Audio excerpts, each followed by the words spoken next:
Get into late September here, and obviously you just talked to Joe about the non-conference piece, and this is the first time in more than a decade that we've had the opportunity to then go into conference games, and that's there's an excitement about that for our program and for this university, and we're excited to kick it off with homecoming in 2 weeks with Western Michigan. So that gives you a shot at a second season, which we're excited about. And as Joe referenced, we're hoping to catch some health here in the next couple weeks and get into that back 8-game stretch with a more robust roster and depth, which I think will serve us well. One of the things that I just wanted to talk through too is just sort of where the program is going and how we're getting prepared for what's next.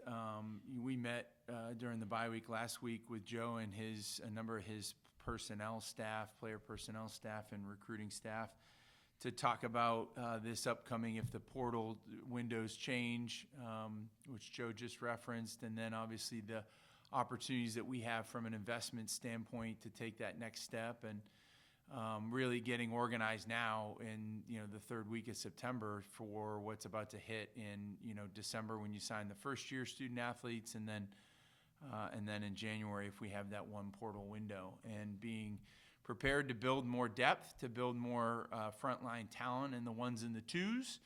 And I told Joe, you focus on the here and now, and we're going to focus on getting prepared for what's in front of us in a couple months to rebuild and to remake the roster so that we have continued growth in the program, which is what we want to see, especially going into the second year in the MAC. Questions for Ryan? How can you assure fans that there is that continued growth with that 0-3 start? Well, one of the things that I'm focused intently on, I can't control the W and the L's right now, but certainly we can with the way that we invest in this program. And when we made our move to the MAC and made a coaching change last year, we focused on 3 very important things. We focused on our physical plant for this program, and that's going to come by way of what we did in the locker room, $2+ million project. And then in December, we'll be prepared to roll out probably a 3-phased approach to a complete overhaul of our stadium to try to upgrade that. And that is really important to the success of this program over the long term. The second thing was to make sure that we had the staffing resources to be competitive in this environment in FBS. And I think you've seen that in the growth of our staff and in the experience of our staff under Joe. He's made some really good hires. And then the third thing is roster management and how we're developing that roster. Joe just talked about kind of flipping it from being a transfer-heavy stage, which is what we've been the last 3 years, to try to win quick and to really make that a complementary aspect. We're going to have to get in the portal, but we want to retain the talented kids that we have in the program now. We want to bring in ones that we can develop.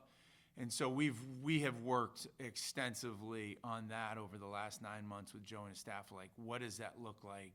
What does that mean we're going to need to do from an aid, additional benefits, NIL standpoint?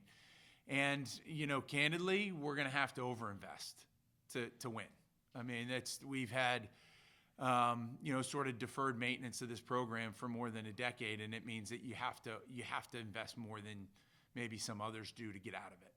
And the only way out is up. And so we're focused on making sure that we put the key investments in the right places. And I think those are 3: staffing, physical plant, and what we can do from an aid, additional benefits, and NIL standpoint. Those are absolutely paramount to our success. And that is what we're focused on. I let Joe manage, the X's and O's and what he's doing right now for the next 9 games. But my staff, we're keenly focused on how do we put our arms around this program to give Joe and his staff everything they need to be successful. And that work does not end. We got our head down plowing forward on that. Is that more a thing of trying to obtain more resources or being more strategic with them, or how does that? Both. Really the strategy's been the important part, but, I haven't met a head coach or an AD that says they have enough, right? And especially in this day and age. And so my goal is to continue to grow what we're doing.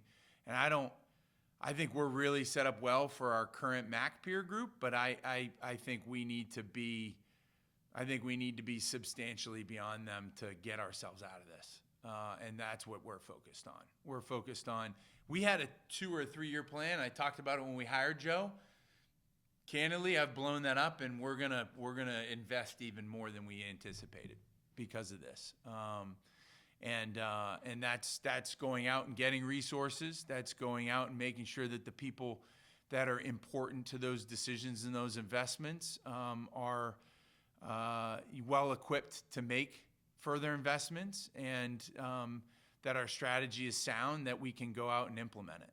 Because investing, if you're not doing it smartly, doesn't work, right? So we feel like we've got a good plan in place. We have to make sure we can fund it accordingly, but we're not content with what the plan was even 6 months ago. We're going into overdrive, and we're gonna drive this forward. We have to pull this program out of losing, and it's gonna take a lot to do that.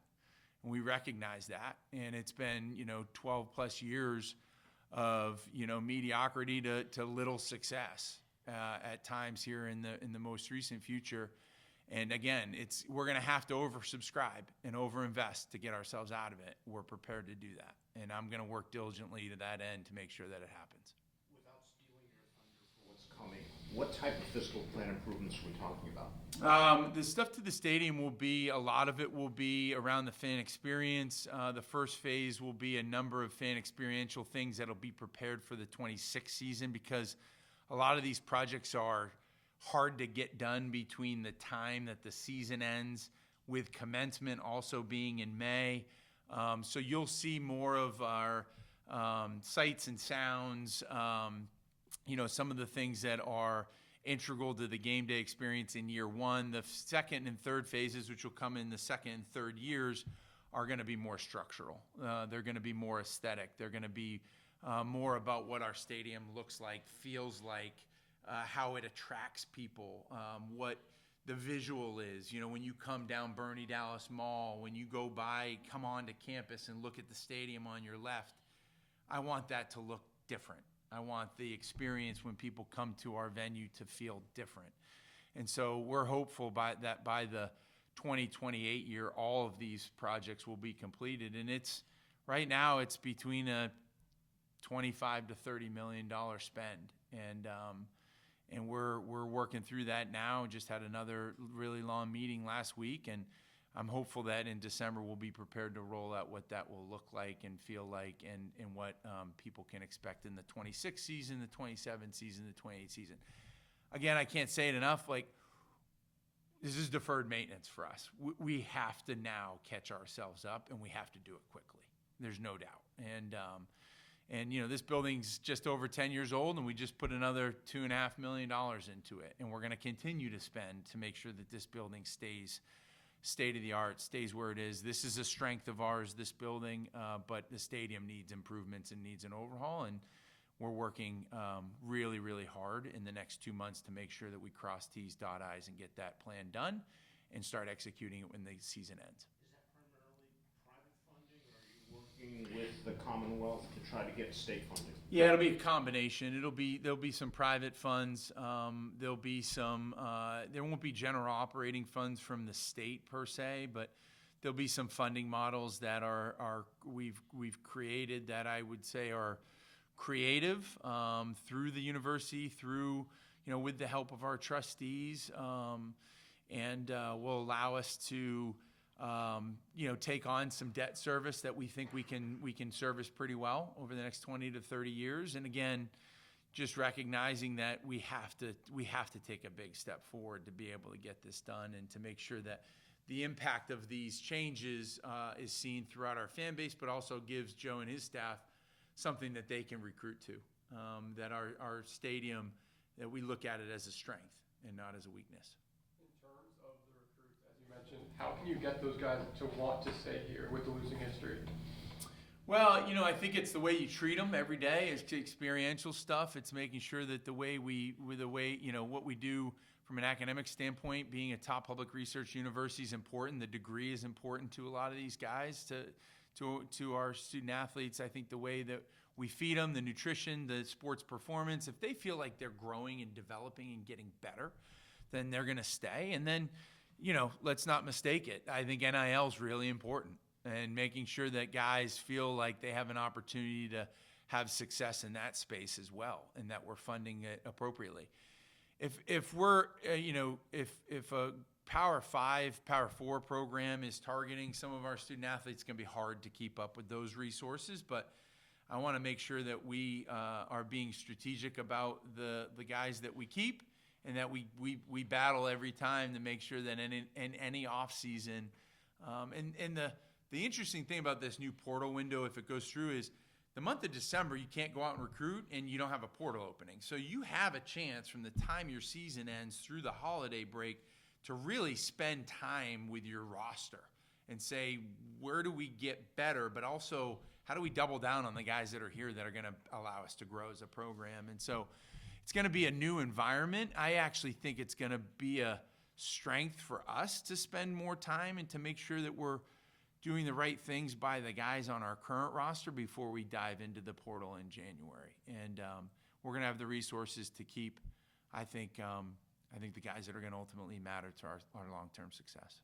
You talked about deferred maintenance for a decade. Why now? Why not 3 or 4 years ago? Why now is that best? Well, now I think we've got a better plan with the conference, right? I think it was, we were in no man's land. And when you're independent, I got asked the question, as independent, I'm obviously not going to crush our program while we're independent, saying, oh, it's such a struggle when you're trying to recruit as an independent. But now that we've got a home, now that we've got a vision for what we can do to go to bowls and ultimately to win championships and to grow this program, the conference is by far the greatest growth opportunity we've had. I mean, and I think, the first year that I was here, it was our last year in the MAC. We were already leaving. We knew we were leaving when I took the job. And I think, we could all look back retroactively and say, boy, if we had stayed in the MAC, would we be in the same place in 2025? I'd objectively say probably not. We'd probably be in a much better place. And the investments would have made more sense because we would have had a peer group to compare ourselves to. So now we've got a plan, and now it's a lot easier to tell the story and to try to execute on the plan to try to ultimately get to the top of our current peer group and then go from there. We have long-term aspirations for this program that, were hard to really justify and quantify in the last decade. And that's just candid, about what do you, when you're talking to donors or you're talking to leadership on campus or at the state level or trustees, you don't know where you're going as an independent. It's hard. It's a hard lot. And we just, as we've now resurfaced and back in the MAC in the last 18 months since we made that business decision, it's been easier to say, this is the strategy for success. We have to keep investing in this to ultimately meet our goal. And I think people can see, even at 0-3, I think people can see that we've made an appreciable difference in some of the things that we're able to do and that we're going to be able to do, and that will pay dividends. That will have benefits down the line. And I'm excited for that day when it comes because it's been a long time coming, obviously. Blowing up the 3-year plan and making it kind of expediting it.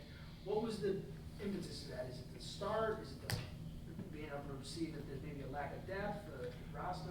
Yeah, I think you learn every day and you learn every game, certainly. I think for us, look, like I would say this, and after the Iowa game, and I'll say it again to Joe after Missouri, like Joe inherited this schedule. I built the schedule, and I said to him after the Iowa game, like, hey man, I'm sorry. Like, I'm sorry that we had to go do, these are the tests that we have to have here as we unwind our schedule from being an independent to now going to a league. You're learning a lot. Our depth has been challenged. We've had to play a lot of guys that we didn't anticipate playing. Not an excuse. You don't hear Joe talk a lot about it. He doesn't talk a lot to me about it. It is literally next man up, and nobody cares that you have depth issues except for the people that care about our program. we have to, with the 105 guys on a roster, every single one of them has to allow us the ability to compete and to win on Saturday. Whether that's if you're on the scout team on Tuesday, Wednesday, Thursday, getting us prepared, or you're a 1 or 2 or a 3, and now we're getting into the 3s, the 4s, and the 5s, we have to upgrade the roster. Anytime you're not winning, I think that's the easy fix, right? But, I look at every ingredient to this program that we have tried to fix and solve.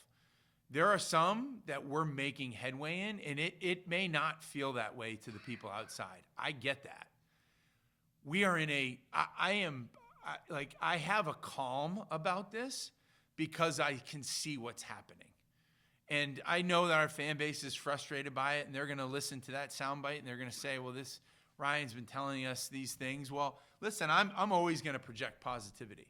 But there's a sense of purpose that the people in this building have.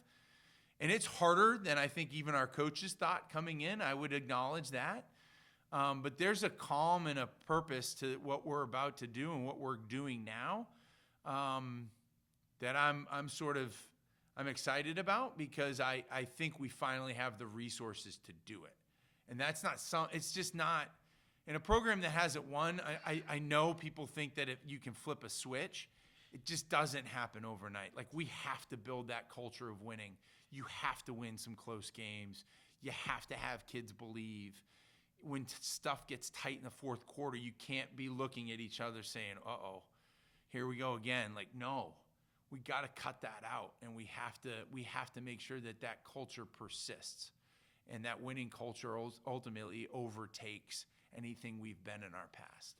And it's not tangible, right? It's not like you go spend more money, the culture changes. So that's something that Joe, they're focused on that, and I'm hopeful about what that's gonna do. At the same time, do you understand the fans' frustrations in terms of how long it's been, even though you're saying you can't flip a switch, how long it's been, like you said, they feel like they've heard that before. Do you understand their frustrations? No doubt. Understand it, appreciate it, respect it, recognize it. Look, I've been here for 10 years. I'm in my 11th. I've worked really hard to flip the script on this program, and to date, it hasn't worked. I said it in Joe's press conference. Ultimately, I'm responsible for that as the leader of our department. We haven't been in the position we're in now. We haven't been resourced in a way that it's allowed us. We've been independent. That's been a challenge. We're in a conference. I think all the variables and ingredients are coming to alignment here to allow us to have success. Ultimately, we have to go do it. You can't keep talking about it. I get that. We've been talking a lot about it.